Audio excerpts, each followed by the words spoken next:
বর্তমান ফুটবল বিশ্বের সবচেয়ে আলোচিত তরুণ প্রতিভাবানদের একজন লামিনে ইয়ামাল গত বুধবার রাতের ম্যাচে রিয়াল বেতিসের বিপক্ষে জয়ের অন্যতম নায়ক তিনি।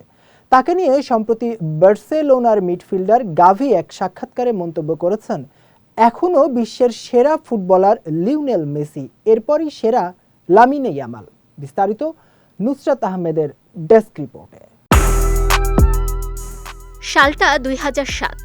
মৌনির নাসরাউই ও শেইলা ইবানা দম্পতির ঘর আলো করে জন্ম নেয় বর্তমান বার্সেলোনার তারকা ফরওয়ার্ড লামিনে ইয়ামাল। ঠিক সেই সময়টাতে সদ্য ২০ পেরোনো লিওনেল মেসির দখলে দুটি লা লিগা, একটি চ্যাম্পিয়ন্স লিগ ও একটি স্প্যানিশ সুপার কাপের শিরোপা।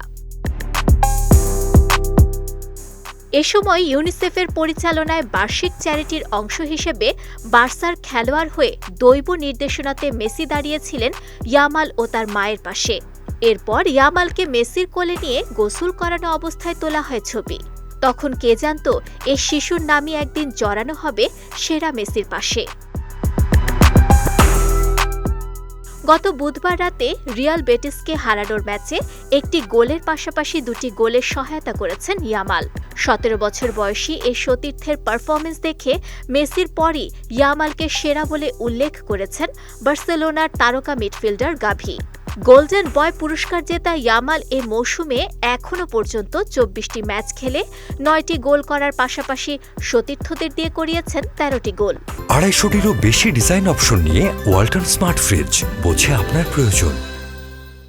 অন্যদিকে সর্বকালের সেরা খেলোয়াড় বলা হয় লিওনেল মেসিকে। সর্বাধিক ব্যালন ডি'র জয়ী এ ফুটবলারে রয়েছে দুর্দান্ত সব রেকর্ড, যা ফুটবল ইতিহাসে অবিশ্বাস্য হিসেবে গণ্য করা হয়। তাই এই কিংবদন্তিকে গাভী রেখেছেন সেরার তালিকাতে সবার উপরে। নুসরাত আহমেদ, বিজয় টিভি নিউজ ডেস্ক।